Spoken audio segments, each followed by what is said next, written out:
नमस्कार दोस्तों, 13 सितंबर 2025 आज दिन भर का मौसम। झारखंड से दिल्ली तक वेदर बारिश। आइए विस्तार से जाने वेदर समाचार इस प्रकार हैं। स्वागत है आपका कुंदन बडाइक यूट्यूब चैनल पर। आज हम जानेंगे देश और राज्य भर के मौसम की पूरी जानकारी विस्तार से, तो वीडियो को अंत तक जरूर देखें। झारखंड में फिर सक्रिय हुआ मानसून। शारदीय नवरात्र में बारिश की संभावना, जानिए क्या कहते हैं मौसम वैज्ञानिक। झारखंड में एक बार फिर से मानसून सक्रिय हो गया है। संभावना है कि दुर्गा पूजा के दौरान भी बारिश हो। रांची, झारखंड में इस बार अच्छी बारिश हुई है।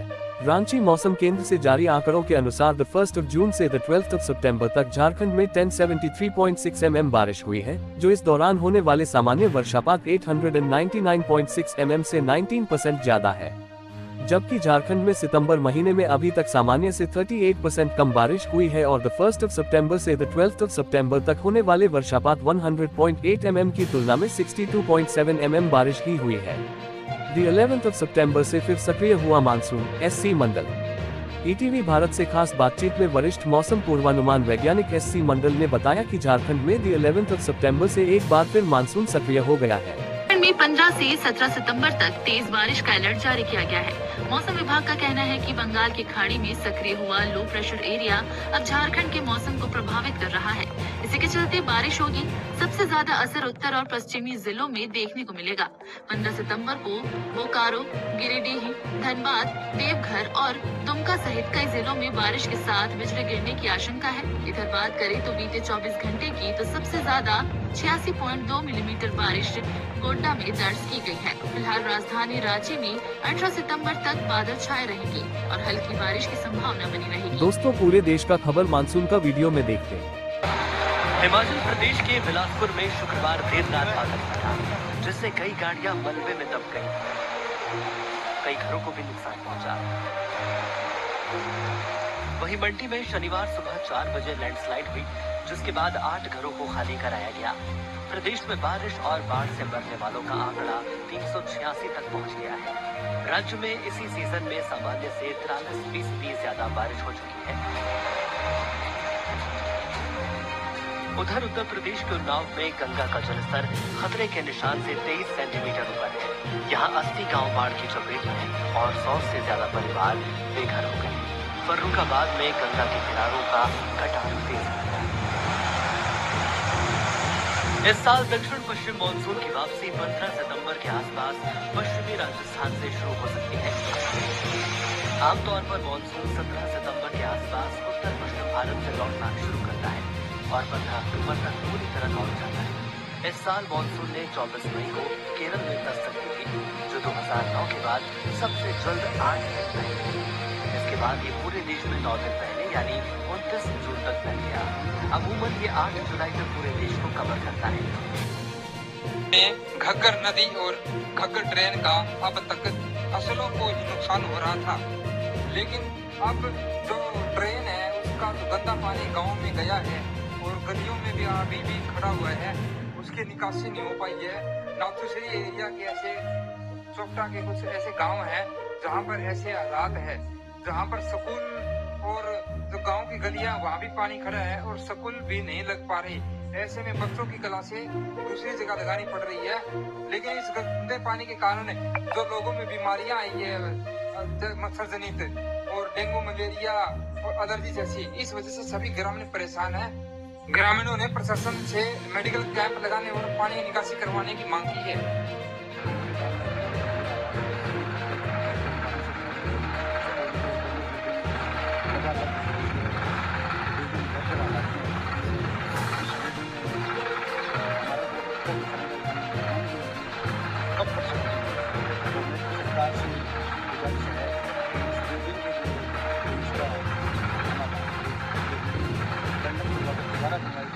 तभी हमारा जीत गया कि बच्चे यहाँ जा सकते ऐसे बच्चे कोई कभी भी थोड़ी ज़्यादा बारिश के कारण पूरा ना तो सिरसा से सीओ साहब आए थे, उनका धन्यवाद।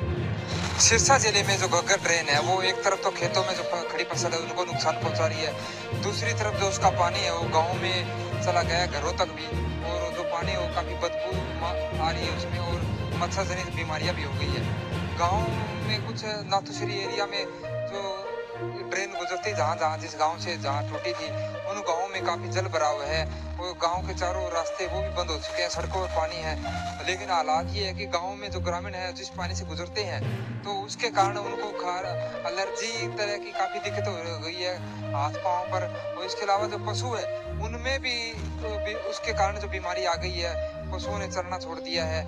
और जो सिरसा में स्वास्थ्य विभाग की बात करें तो यहाँ पर कोई स्पेशलिस्ट त्वचा विशेषज्ञ भी नहीं है। ऐसे में लोगों को इलाज के लिए प्राइवेट अस्पतालों में जाना पड़ता है।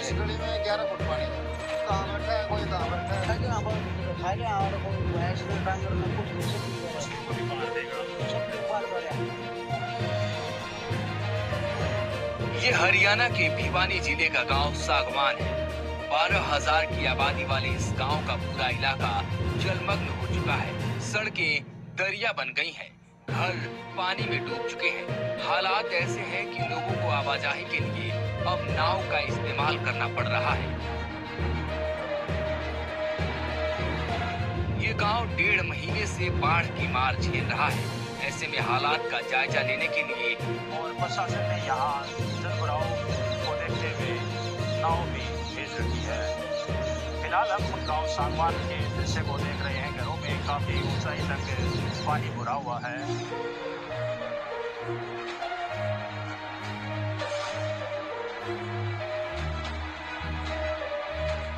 गांव के तीनों स्कूल बंद पड़े हैं। शमशान घाट डूबने से अंतिम संस्कार खेतों में करना पड़ रहा है।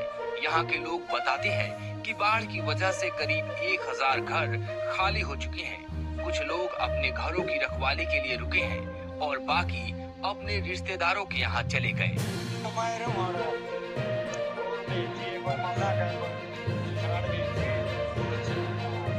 स्थानीय लोगों का आरोप है कि प्रशासन ने कोई इंतजाम नहीं किया। घग्गर ड्रेन की सफाई और मजबूती नहीं होने से टूटकर पानी गांव में भर गया। पानी भरने का कारण है जो ड्रेन है उसकी पहले से सफाई नहीं की गई। उसके अंदर 160 क्यूसेक पानी छोड़ने की, लेकिन 160 क्यूसेक पानी की जगह 700 क्यूसेक पानी छोड़ा गया। गांव वालों ने खुद पैसे जुटाकर मिट्टी का बांध बनाया था, लेकिन वो भी बारिश में बह गया। अब हालात ऐसे हैं कि लोग बोट के सहारे घरों से बचा कुचा सामान निकाल रहे हैं और खाने पीने के लिए दूसरों पर निर्भर हैं। ग्रामीणों को डर है कि जब पानी उतरेगा तब दरारों से जर्जर मकान ढह सकते हैं। यमुना बॉर्डर पर बसे फरीदाबाद के सबसे ज्यादा आबादी वाले गांव बसंतपुर में जिंदगी वापस पटरी पर लौट रही है। यमुना में आए बाढ़ के चलते घरों को छोड़कर गए लोग अपने घरों में रहने के लिए लौट रहे हैं, लेकिन अभी भी उनकी जिंदगी परेशानियों से भरी हुई है। लोगों को अपने घरों में भरे पड़े कई फीट कीचड़ घंटों की कड़ी मशक्कत करके निकालना पड़ा रहा है। निचले इलाकों में अभी भी 500 के करीब मकानों के अंदर और बाहर कई फीट पानी भरा हुआ है। लोग यहाँ पर रात में बिना बिजली के रह रहे हैं और घरों के बाहर जहरीले सांप घूमते हुए दिखाई दे रहे हैं। यमुना में आए बाढ़ के चलते बसंतपुर गांव के लोगों को अपना घर छोड़कर रातों रात निकलना पड़ा है। ऐसे में लोग अपना जरूरी सामान लेकर ही घर से निकल गए थे। 14 अगस्त को दिल्ली ओखला बैराज से पानी छोड़े जाने के बाद यहाँ के निचले इलाकों में जलभराव शुरू हो गया था। अभी यमुना पूरी तरह से शांत हो चुकी है और पानी भी घट गया है, जिसके बाद परिवार वापस अपने घरों में आकर रह रहे हैं। Weather update. उत्तराखंड से कब विदाई लेगा मानसून, सामने आया मौसम विभाग का लेटेस्ट अपडेट। मौसम विभाग के अनुसार 15 सितंबर से देश से मानसून की विदाई शुरू हो सकती है। उत्तराखंड में आज देहरादून, टिहरी, पौड़ी, अल्मोड़ा, नैनीताल और बागेश्वर में भारी वर्षा का ऑरेंज अलर्ट है। रुद्रप्रयाग, चमोली, चंपावत व पिथौरागढ़ जिलों में भी गरज के साथ बारिश का येलो अलर्ट जारी किया गया है। प्रदेश में पश्चिमी विक्षोभ के कारण मानसून फिर सक्रिय हो गया है। जागरण संवाददाता, देहरादून। 15 सितंबर से देश से मानसून की विदाई संभव। मौसम विभाग की ओर से दक्षिण पश्चिम मानसून की विदाई को लेकर किए गए पूर्वानुमान के अनुसार आगामी 15 सितंबर से मानसून की देश से विदाई शुरू हो सकती है। राजस्थान के तटवर्ती क्षेत्रों से मानसून की रेखा आगे बढ़ सकती है। आमतौर पर मानसून के राजस्थान से विदा होने के 15 से 20 दिन के भीतर उत्तराखंड से मानसून लौट जाता है। आज के मौसम का पूर्वानुमान। मौसम विज्ञान केंद्र के अनुसार आज देहरादून, टिहरी, पौड़ी, अल्मोड़ा, नैनीताल और बागेश्वर में कहीं कहीं भारी से बहुत भारी वर्षा, गर्जन के साथ आकाशीय बिजली चमकने व वर्षा के तीव्र से दौर होने की आशंका है। इसे लेकर ऑरेंज अलर्ट जारी किया गया है। वहीं रुद्रप्रयाग, चमोली, चंपावत व पिथौरागढ़ जिलों में कहीं कहीं तीव्र वर्षा व गर्जन के साथ आकाशीय बिजली चमकने को लेकर येलो अलर्ट जारी किया गया है। पंजाब में 18 सितंबर तक जारी हुआ अलर्ट, मौसम विभाग ने दी जानकारी। पंजाब डेस्क, पंजाब के मौसम को लेकर नई चेतावनी जारी हुई है। दरअसल मौसम विभाग के निदेशक डॉक्टर सुरेंद्र पाल के अनुसार राज्य में 17 से 18 सितंबर को भारी बारिश होने के आसार हैं। विभाग ने लोगों को सतर्क रहने की सलाह दी है। खासकर निचले इलाकों में रहने वालों को बारिश के दिनों में सावधानी बरतने की अपील की गई है। कहा जा रहा है कि फिलहाल बड़े पैमाने पर बारिश की संभावना नहीं है, लेकिन 17 से 18 सितंबर को पंजाब भर में तेज बारिश देखने को मिल सकती है। लोगों को सावधान रहने की अपील। वहीं आपको बता दें कि राज्य में लगातार बारिश रुकने से नदियों और दरियाओं का पानी घटने लगा है। लोगों को कुछ हद तक राहत मिली है। घग्गर दरिया, जो एक हफ्ता पहले खतरे के निशान से ऊपर बह रहा था, अब नीचे उतरना शुरू हो गया है। इसी तरह टांगरी और मारकंडा नदियों का पानी भी खतरे के निशान से नीचे आ गया है, जिससे बाढ़ प्रभावित इलाकों में काफी सुधार दिखाई दे रहा है। पानी का बढ़ना रुकने से न सिर्फ गांवों में लोग अब अपने घरों की ओर लौटने लगे हैं, बल्कि खेतों से भी खड़ा पानी सूखने लगा है। इस कारण किसानों में फसल बचाने की उम्मीद जग रही है। प्रशासन ने लोगों को सावधान रहने की अपील की है, क्योंकि कमजोर बांध, टूटी हुई सड़कें और कमजोर किनारे अभी भी कभी भी खतरा पैदा कर सकते हैं। राहत टीमें अभी भी मैदान में तैनात है। हालांकि बाढ़ का खतरा अब घटता जा रहा है, लेकिन प्रभावित इलाकों में साफ सफाई, बीमारियों से बचाव और लोगों के पुनर्वास का बड़ा चुनौतीपूर्ण काम अभी भी सामने खड़ा है। दिल्ली में 50 साल बाद होने जा रहा है बहुत बड़ा बदलाव। सरकार ने बना लिया है मास्टर प्लान। दिल्ली वालों की सुविधा के लिए सरकार ने ड्रेनेज मास्टर प्लान 2025 तैयार किया है, जो नालों को 100 mm बारिश के पानी के लिए डिजाइन करेगा। हर साल बाढ़ की समस्या, रेजिडेंशियल इलाकों में सीवर ब्लॉकेज, ओवरफ्लो की समस्या और मानसून में जलभराव की समस्या से दिल्ली वालों को निजात दिलाने के लिए ड्रेनेज मास्टर प्लान 2025 तैयार हो चुका है। अगले हफ्ते तक इसे लागू भी किया जा सकता है। नए ड्रेनेज मास्टर प्लान में नालों को 100 mm बारिश के पानी को कैरी करने के लिए डिजाइन किया जाएगा। ड्रेनेज मास्टर प्लान तैयार करने के लिए एक कॉलोनी, कमर्शियल और इंडस्ट्रियल एरिया का ड्रोन सर्वे कराया गया है। उन इलाकों में कहां क्या समस्या है, उसकी डिटेल रिपोर्ट भी तैयार की गई है। सिंचाई व बाढ़ विभाग अफसरों के अनुसार ड्रेनेज मास्टर प्लान, जल निकासी मास्टर प्लान तैयार करने का मेन मकसद शहर में जलभराव और बाढ़ की समस्या का स्थायी और टिकाऊ समाधान करना है। दिल्ली का पहला ड्रेनेज मास्टर प्लान 1976 में तैयार किया गया था, जिसके तहत ड्रेन अधिकतम 50 mm तक बारिश का पानी कैरी कर सकती है। इससे अधिक बारिश होने पर नालों का ओवरफ्लो होना या ब्लॉकेज तय है। यही कारण है कि पिछले कुछ सालों से तमाम कवायदों के बाद भी जलभराव की गंभीर समस्या से दिल्ली वालों को राहत नहीं मिल पा रही है। पिछले 5 सालों में किसी भी मॉनसून में 500 mm से कम बारिश दिल्ली में नहीं हुई है। रेन अलर्ट, फिर सक्रिय हुआ कम दबाव का क्षेत्र। 13, 14 और 15 सितंबर को आंधी बारिश बरपाएगी कहर। Maharashtra weather update. मौसम विभाग का अनुमान है कि राज्य में आने वाले दिनों में मानसून एक बार फिर सक्रिय होगा और कई इलाकों में जोरदार बारिश देखने को मिलेगी। खासकर विदर्भ, मराठवाड़ा से मध्य महाराष्ट्र तक के अलग अलग स्थानों पर मूसलाधार बारिश की संभावना है। महाराष्ट्र वेदर फोरकास्ट में एक बार फिर बारिश जोर पकड़ने वाली है। मौसम विभाग IMD ने चेतावनी दी है कि आज यानी 12 सितंबर से विदर्भ, मराठवाड़ा और मध्य महाराष्ट्र के कई हिस्सों में आंधी तूफान के साथ तेज बारिश शुरू हो सकती है। पूर्वानुमान के अनुसार आज रात के बाद से राज्य भर में बरसात की तीव्रता लगातार बढ़ेगी और अगले 2 से 3 दिनों तक इसका असर देखने को मिलेगा। इस दौरान कई जगहों पर गरज चमक के साथ भारी से बहुत भारी बारिश की संभावना है। मौसम विभाग का अनुमान है कि राज्य में आने वाले दिनों में मानसून एक बार फिर सक्रिय होगा और कई इलाकों में जोरदार बारिश देखने को मिलेगी। खासकर विदर्भ, मराठवाड़ा से मध्य महाराष्ट्र तक के अलग अलग स्थानों पर मूसलाधार बारिश की संभावना है।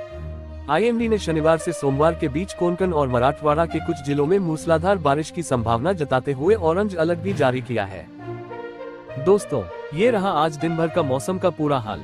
अगर आपको ये जानकारी उपयोगी लगी हो तो वीडियो को लाइक और शेयर करें और चैनल को सब्सक्राइब करना न भूलें। कल फिर मिलेंगे मौसम की नई जानकारी के साथ। धन्यवाद।